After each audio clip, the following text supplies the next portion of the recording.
փորձ են անում ներկայացնել,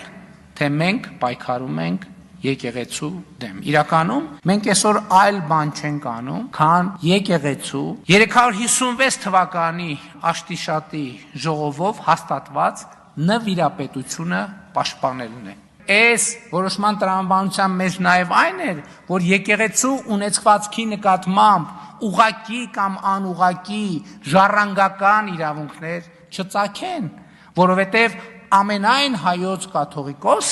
ամենայն հայոց կաթողիկոսը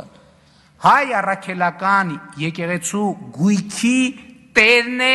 երկրի վրա։ Տերն է երկրի վրա։ Եթե հայ առաքելական եկեղեցու կաթողիկոսը ունի ժառանգներ,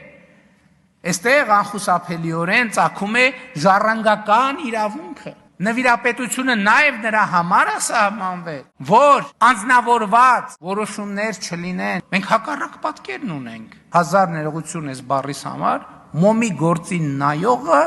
կաթողիկոսի աղբոր տղան է։ Կաթողիկոսի չէ, Կտրիչ Ներսիսյանի։ Ամենամեծ թեմի առաջնորդը Կտրիչ Ներսիսյանի եղբայրն է։ Այն մյուս թեմի առաջնորդը իրա քրոջ որդին է։ Եվ այլն եւ այսպես շարունակ։ Հայ առաքելական եկեղեցին բռնազավթված է մի կլանի կողմից։